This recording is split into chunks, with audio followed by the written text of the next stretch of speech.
The tale is old as time. You find your passion. It could be anything: sports, business, dancing, music, writing. You get good at it, you have some success, and it feels good. The applause, the admiration, the awards, even the influence. So you want more of it, not just a little bit. You want to be great. Before you know it, the passion becomes an unhealthy obsession to get to the top of the mountain. As you climb to the top, you do more than delay gratification. You start delaying your joy and fulfillment. You start sacrificing what's most important to you. There are generally 3 outcomes for people on this path. Outcome 1, you spend your life climbing, but you never find the top of the mountain. Fueled by a selfish ambition for more and more, you are miserable, unsatisfied, and empty. Outcome 2, you reach the top, but when you do, you are lonely, unfulfilled, and filled with regret. You start to realize the only fulfillment at the top of the mountain is the fulfillment you bring with you. The experience invites reflection and self-discovery. Outcome 3, you become overwhelmed by the climb, the pressure to perform, the criticism from outsiders, and the belief that your failure defines you. The loneliness, depression, and lack of motivation invites reflection and self-discovery. Reflection provides an opportunity for you to go in pursuit of meaning and fulfillment, to find your purpose. So you let go of the obsession with wins, awards, money. You redefine success around what will truly matter at the end of your life. You stop building your resume and start thinking of your eulogy. What matters to you? Relationships, growth, impact, your calling. A new ambition emerges, a selfless ambition. In leadership circles, it's called transformational leadership. But there's a danger few talk about. Just as passion can turn into an unhealthy obsession, purpose can turn into an unhealthy obsession. How so? When you try to be a savior to everyone in your life and you don't help everyone you meet, you feel like a failure. When you're obsessed with personal growth, it gets a new name: perfection. And when you have the very human experience of not being the person you want to be every minute of your day, you feel like a failure. When you judge your purpose by the depth of every relationship and a relationship deteriorates, you feel like a failure.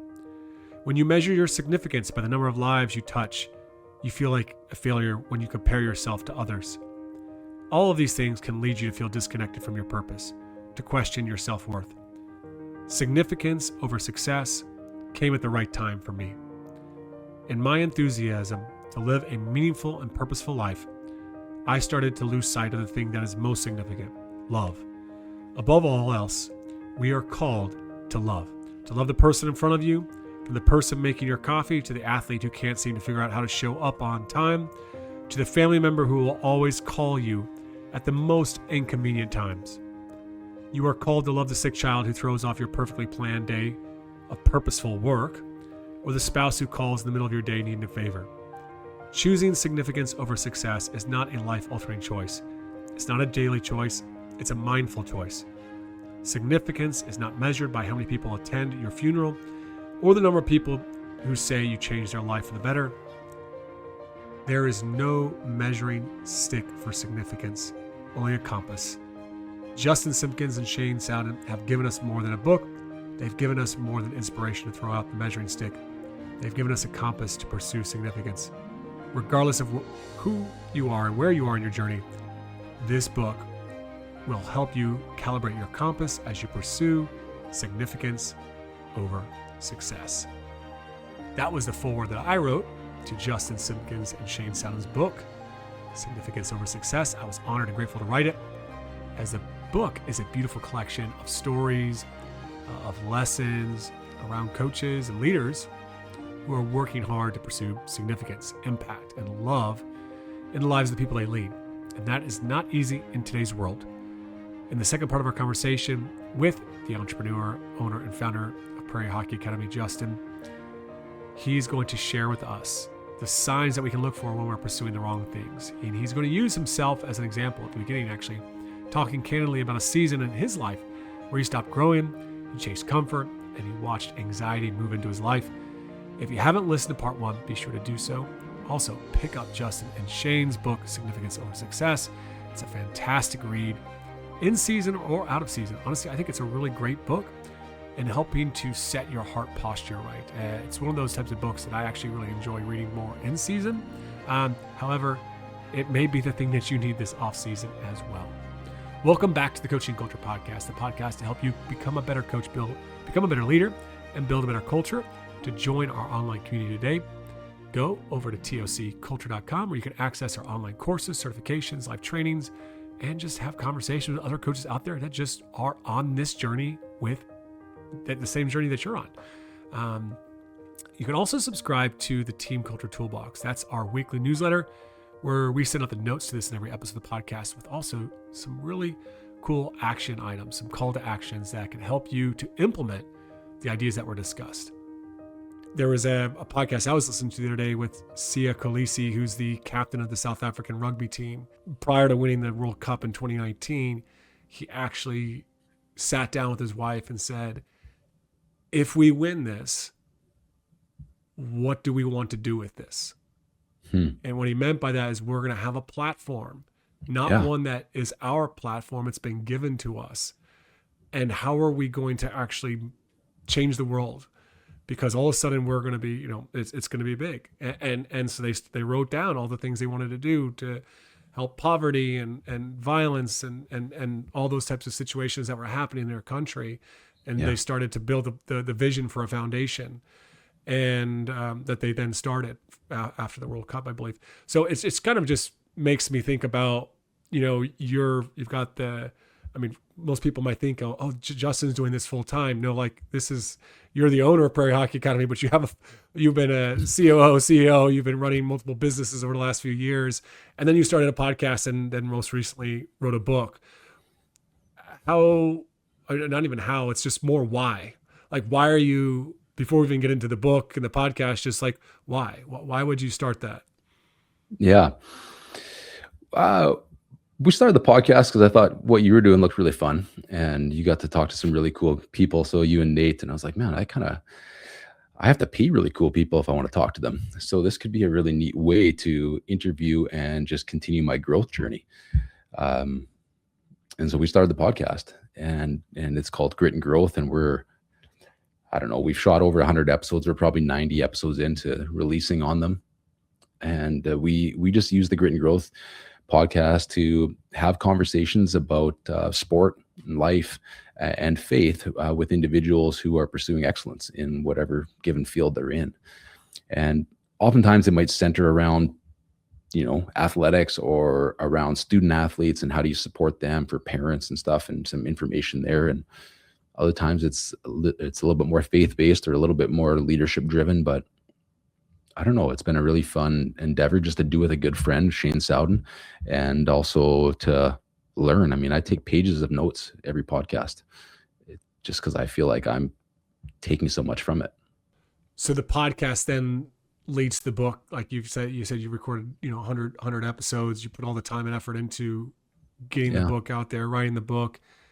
And there's obviously this curiosity to learn, but there's also this power in sharing, right? Like in sharing and making an impact in what you're learning. So let's go back to what you're learning though. Like when you think back on the book, taking those lessons from the podcast, putting them into the shape of a book, what stuck out with you the most at this point? When you think back on it, how has this book really actually shaped you and the podcast? How have those two things shaped you as a leader, as a husband, and as a father? The last 9 years haven't always been easy starting a hockey academy. I mean, it's fun to talk about some highlights with you guys. But we as leaders go through seasons, and there's some pretty big lows at times. And you're even if you're winning, it's like, it's not always awesome. And it's, and so you have to grow through stuff. And I found I had to grow through some of those pieces, and I had some scars and different, and things like that. And that's just part of growth and leadership. But as I started to interview people that I thought, had a lot more of their stuff together than I did, Olympic champions, like gold medalists and coaches that are really decorated, and leaders of, COOs of Microsoft. And I started to recognize that they actually struggle with all the same things. And I just wanted to start telling their stories because it was healing to me in a lot of ways.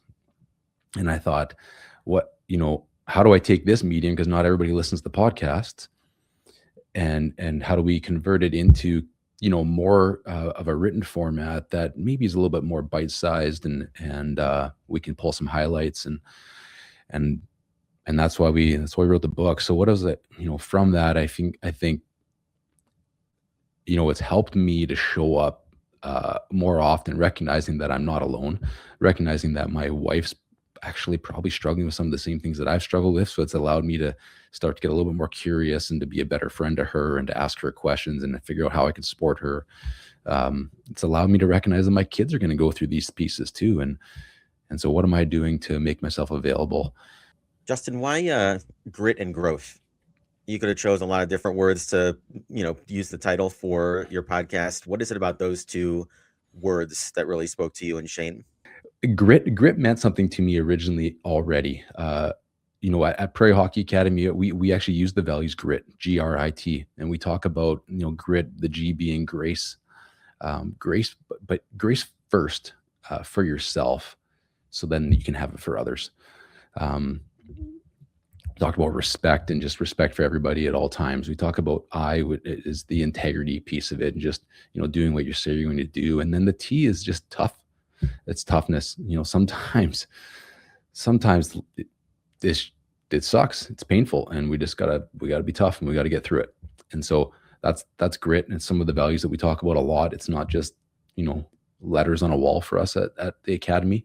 Through that grit and through going through that perseverance, what did that produce, and how much growth have they seen, from it? And it's, I'll never forget the episode we shot with Becky Scott, who, the Olympics, Winter Olympics are kind of on here. And it's, Becky actually was a gold medalist as a cross country skier for Canada, and in the Winter Olympics. But she actually went through a period where there's a lot of doping scandals, and she had to be the one to step up and actually, report it. I mean, there was death threats for her life. Like, it wasn't great for her and her family for very long. And she's like, integrity will always cost you something, but peace is the return. And that one always stuck out with me. And so I just think that takes an incredible amount of courage or grit to have integrity sometimes in the midst of pressure, politics, money, persuasion. A little bit around just your own personal journey, and then being able to relate it to other people's journey that have would be high achievers, and well accomplished in the world. And I'm curious, when you look at those journeys, what's the hardest part of that balance between growing yourself and then also growing other people? At times it can be your time, but I think it's when it's been the most friction for me in my life, JP, is just being when I almost pursued comfort as opposed to growth, in the sense of, like, you got to keep tension on things. Let's just put it this way: habits are really important, and I had to learn that the hard way when I decided to. I thought I'd had some successes, and I decided to pull back, and maybe wasn't growing or wasn't stopped reading, and just kind of started to pursue a little bit of comfort. And maybe it was in the midst of this time where we were all locked in our own homes anyway. And so I was like, I got an excuse. I don't have to do anything. I can just gain 20, 30 pounds and watch some new Star Wars series. And life collapsed on me. Like it just did. I just felt so much pressure and just struggled with anxiety like I'd never experienced before in my life. And it was really hard.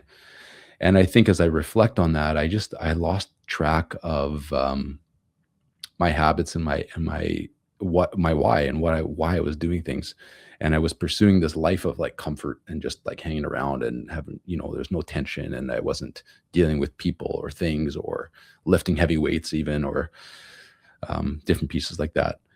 And it was really challenging. So for me, when it comes to leading other people now, and when it comes to, leading, a business or anything, it's just a matter of there's no more pressure I don't feel more pressure in a hockey academy or leading an agriculture company that I do, or leading my family.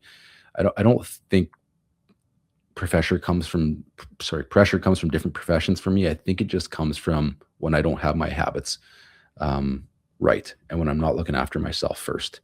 And it kind of goes back to some of that grace first for yourself so you can have it for others. In fact, I'm wearing a t-shirt today from a friend of mine. Her name's Jill Lane. She's in Houston, and she talks of this champion people is kind of like her message in her company. But she says you have to champion yourself first so that you can champion others. And it's a big piece. So when I get up in the morning and go to the gym, or when I'm doing some of my reading, or recognizing I'm doing some of these habits, I know my why, that as I do this, I'm going to be able to actually be filled to go out and champion other people as well. I go back to like a time where I was probably I'm still blind to a lot of my own faults, but I go back to a time where I was really unaware. Mm-hmm. And you're just really on autopilot. You're not living with intentionality. And sometimes I find like that's more comfortable, to the word your comfort there. Like that was easier. But once you start to become aware, then there's tension. And I guess it's how do we live in that tension of not being the person that we want to be or feel like we could be, which you've talked about today. But then you've also alluded to grace, and it's about having that grace for ourselves while also continuing to have and live and embrace that tension. Okay, yeah. Now you're talking about like my favorite leadership diagram. And so this is Jim Collins in the book Good to Great, and he's talking about level 5 leaders. So what I mean by that is when he researched all these companies to figure out which companies and why did they have this success, he recognized that they had a level 5 leader. And a level 5 leader, there's 5 tests of a leader. And level 1 is just that, it's that self-reflection. It's that, it's having self-awareness. He calls it, basically when, test 1 is essentially when you recognize there's an issue, right? Mm-hmm. And so then test 2 is then you do productive things. So you become aware of it. So then you make a choice to do productive things, and you're making a choice to go to level 2. And then level 3 is then the leader takes responsibility. And inside of that taking responsibility, they start making tough decisions based on their purpose, vision, values, strategies, and success factors. They align to those things. And guess what? This is the crazy stat from Jim Collins in his book. 70% of leaders in all the, thousands of hours they did from Stanford research, 70% of leaders fail at level 3. They can't pass level 3. They can't make a tough decision. And a lot of it has to do with ego, and a lot of it has to do with persuasion and politics and everything else like that. They just can't align to that purpose statement. And that's us as coaches. That's us as athletes. We can't make a tough decision to go to bed on time for our game tomorrow. We have to go with our friends because of peer, whatever it is. And level 4 is who deserves the credit, and then will you step aside and for level 5. But I think what you're saying, JP, is I just love talking about that diagram, whether I'm teaching a high school class or inside an executive boardroom, sales, anything. It's like step 1 is we have to be aware. We have to identify there's an issue. And then step 2 is we can't just be like, oh, I'm aware. I know I got some self-awareness now, but I'm not going to do anything about it. I'm not going to pick up a book and read. I'm not going to journal it. I'm not going to do anything productive. We stay stuck at level 1. Significance over success. That's the title of the book. What's the big blind spot, the thing that coaches are unaware that you're trying to bring into the light with that book? I mean, you can almost sum it up with the whole idea of like, I don't care about your X's and O's. Show me how you can connect and transform an athlete. And I think that's kind of a big piece of it here is like, you're going to continue to pursue things, and you're going to continue to pursue, and you might win a championship, but at what cost? At what cost to yourself? At what cost to others? At what cost to the program? There's lots there. And so as we dug into, different conversations with different people, this is not a work of academic. This isn't a big essay with piles and piles of research. This is just a compilation of 75 conversations, of which we probably pulled 20 main points and individuals out to talk about, to really say, hey, if we're pursuing and we're redefining what growth looks like in a world that's obsessed with winning, here's some people that have won a lot, that have been really successful, and have a lot to say about what actually matters. And I think it spoke a lot to me. And I just felt like, Shane and I probably could have just written a book on our own with our own voices and our own languages and not quoted anybody else. I think it had more weight when the quarterback coach of the Chicago Bears, who's leading Caleb Williams, talks about actually we can't coach how we were coached when I was being coached in the NFL. We have to actually start doing this, and I have to model the way. If I want Caleb to do this, I got to show up doing this every single day, and I'm an NFL coach, right?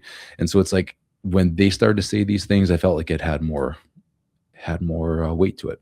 And that's so I would just encourage coaches or leaders to read it. And a lot of it to me was almost like, think of it as like a great, cloud of witnesses, or a great crowd of witnesses, kind of cheering you on, because a lot of this stuff, but this is just going, hey, it's okay to feel this way. And it's okay to make a decision to actually pursue something different than just this idea of winning. When you introduced this word, significance, or you started talking about it on the podcast, or chose this as, theme for kind of the overarching, thing that ties the book together. Mm-hmm. When a coach thinks about significance, there's certainly a lot of ways to define what that might mean to them. So when you're thinking of that word and using it with coaches, what does it mean? What's the meaning that you're trying to draw them into?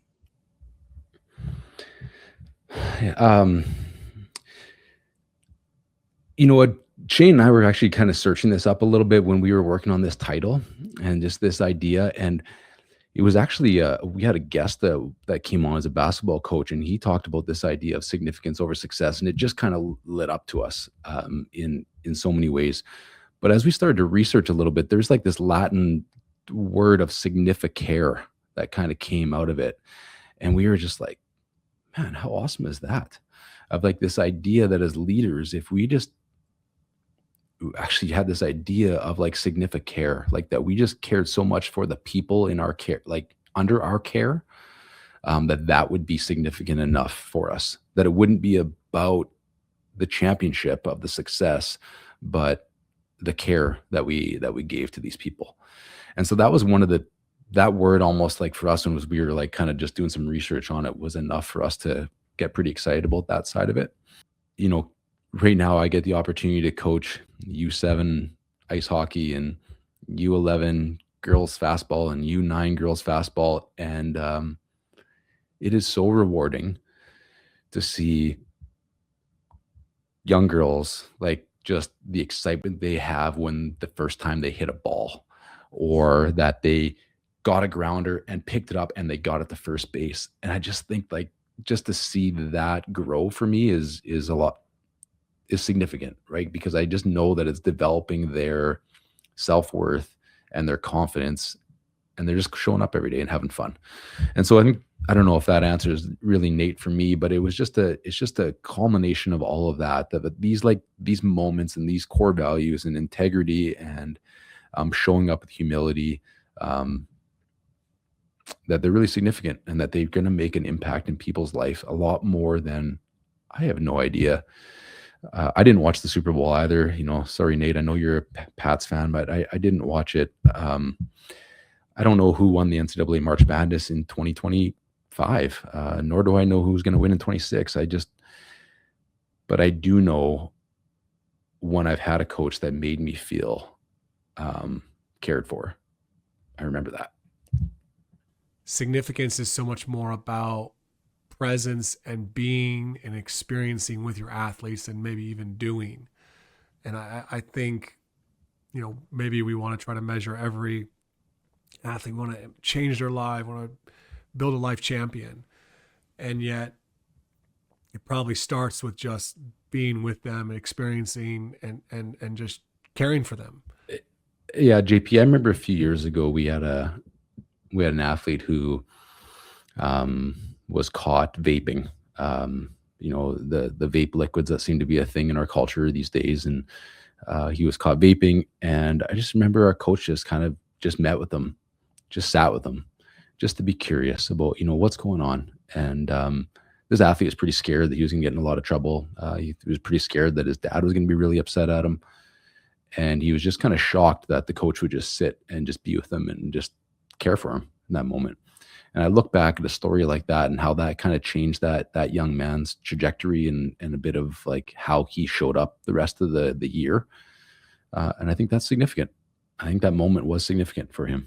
And so, yeah, being present, being curious, just connecting with him mattered. And so we're trying to like string together a lot of significant moments. Back to you quoted John Sullivan, every moment matters. Like, it's just like, it's significant moment. We're stacking those moments over time.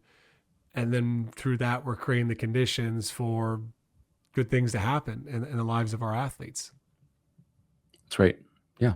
Yeah. I think we're giving, as you do that, you're giving them the permission to create significant moments on their own, right? They start to recognize these things matter. And I think that just, it impacts how they show up now to create a significant moment for their teammate. I heard a podcast the other day, and it was just like, I don't remember the lady's name anymore. Shame on me. She wrote the book too, and it's about mattering. And it's like, who are you? Like, making sure they understand that they matter. And so that was just a piece of it. I challenged my kids on the way to school last week. I was like, hey, you're going to school today. How can you make somebody matter? What does that look like today? And it was really fun to hear them talk about it. Like, well, I could do this. I was like, great. Can you do that, Zane? Yeah, I'll do that as soon as I get there. I was like, great. Like, and he told me, but he's like, yeah, I made so-and-so matter today. Because I told him it was really good to see them. I was just grateful they came to school. So I just think those things, that's what matters. Those are significant moments. So we've been finishing up our guest episodes lately with a question that all three of us will answer. The question was, of all the ideas that we cover, what would you prioritize first in a time-constrained 2 to 4 hours a week voluntary system of youth sports teams with, the coach and player, recognizing that there are safeguarding rules, so you can't do one-to-ones. What would you recommend a coach prioritize in a voluntary organization, voluntary team, that would help to lay a really impactful foundation for these types of transformational relationships? So I'll let you go first, Justin, and then Nate, and then I'll myself to finish off here. Okay. Well, so are they prioritizing this in 2 to 4 hours every week, or they have 2 to 4 hours one week to prioritize and lay the foundation? It's why it reads they have 2 to 4 hours a week to prioritize laying kind of a foundation for that player-coach relationship. Yeah. Well, I think, number one is like when we have that team together, it just comes down to we need that team to essentially set their standards and their purpose and existence. And I'm drawing a blank right now, and I apologize, JP, but I know that the culture system has a name for this meeting, but that's the key one for me right away. That has to happen. And then we can build off that in the next weeks that we come to, because that, again, if you're to build a system in place to start, to get the buy-in from the athletes right away, that it's their team, this creates that team-based accountability, as opposed to that coach coming in and always being the police, which is exhausting and leads to burnout for too many coaches. And once we have that, then we have a framework and a baseline that we can come back to every single week if we need, or when things go awry. So it's co-creating the team standards through the team manifesto. Love that team manifesto. Thank you. Yes. Yeah. Nate, how about you?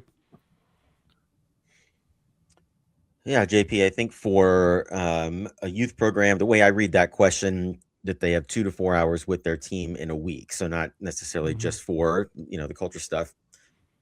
I really would say the same thing as Justin. I think, deciding on what the pillars or the values or the standards are going to be, obviously at younger ages, that is a simplified process a bit, but even introducing, I think of a, fourth or a fifth grade team of whatever, 8, 9, 10-year-olds that are for the first time maybe thinking about what effort actually is and means, and what does it look like, and why does it matter, and what is above the line and what's below the line. And it's almost an exploration of those values, and especially in those early years. So if you can create some vocabulary, create some specific behaviors that make it clear of what we're striving toward, and then just as you said with the standard reviews, or you continue to kind of orbit, I think, those standards as you go through the year, and then you can gradually build on them as they age through a program. My daughter's team would be 3 hours a week tops, but we made time after practice, after training last 2 weeks ago on a Saturday, and we sat down and co-created our core values and our vision statement for the team of what would be a great experience. Like the best year ever was our vision. And then we talked about what would be the best teammate and the best player, what would the quality of those be? And they came up with determined, and determination and teamwork would be our core values. And so I agree with you guys that lays the foundation for what I would say with the next big thing. If you're thinking like we have very little time, how do we continuously support that culture? It comes down to the questions that you ask. Having good questions help to build relationships and connections.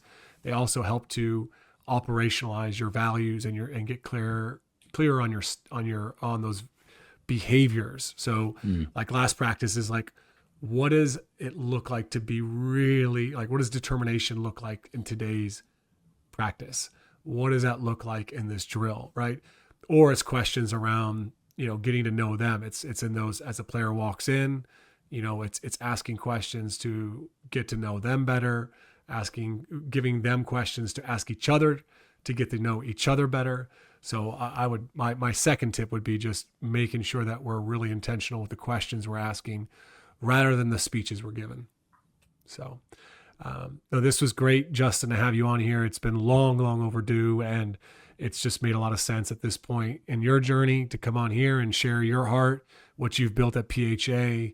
And we're going to drop links to the book and the podcast in the details of this episode. I was fortunate enough to be able to write the foreword to it, which was a real honor and privilege for me to be able to do that. So thank you for allowing me to do that. So. Yeah, this has been a lot of fun. And as a longtime listener and first-time caller, I think is what they'd say, it was a real treat to be on here with you, gentlemen. So thank you for this. All right, that's it for our interview with Justin. My favorite bit today was learning about the root of significance. I actually never knew about that. To care deeply for those in your charge. It's quite powerful. And I love how you just talked about the moments. We're looking for moments to stack those up. Stacking moments of care. I probably too often myself, I'm looking for the big moment. The big moment within my family or as a leader. And it's just a great reminder. It's all about those small moments. Thanks to Justin for coming on the podcast. The links to the book will be in the details of this episode and also in the show notes. So be sure to check it out there. Also, if you enjoyed today's episode, we've got a great another episode coming up in the next few weeks. Conversation with Nate and Betsy, as well as my conversation with the author of the Culture Code, Daniel Coyle. He just came out with a new book called Flourish. Can't recommend that one enough as well. So be sure to not miss those next episodes that are coming very, very soon.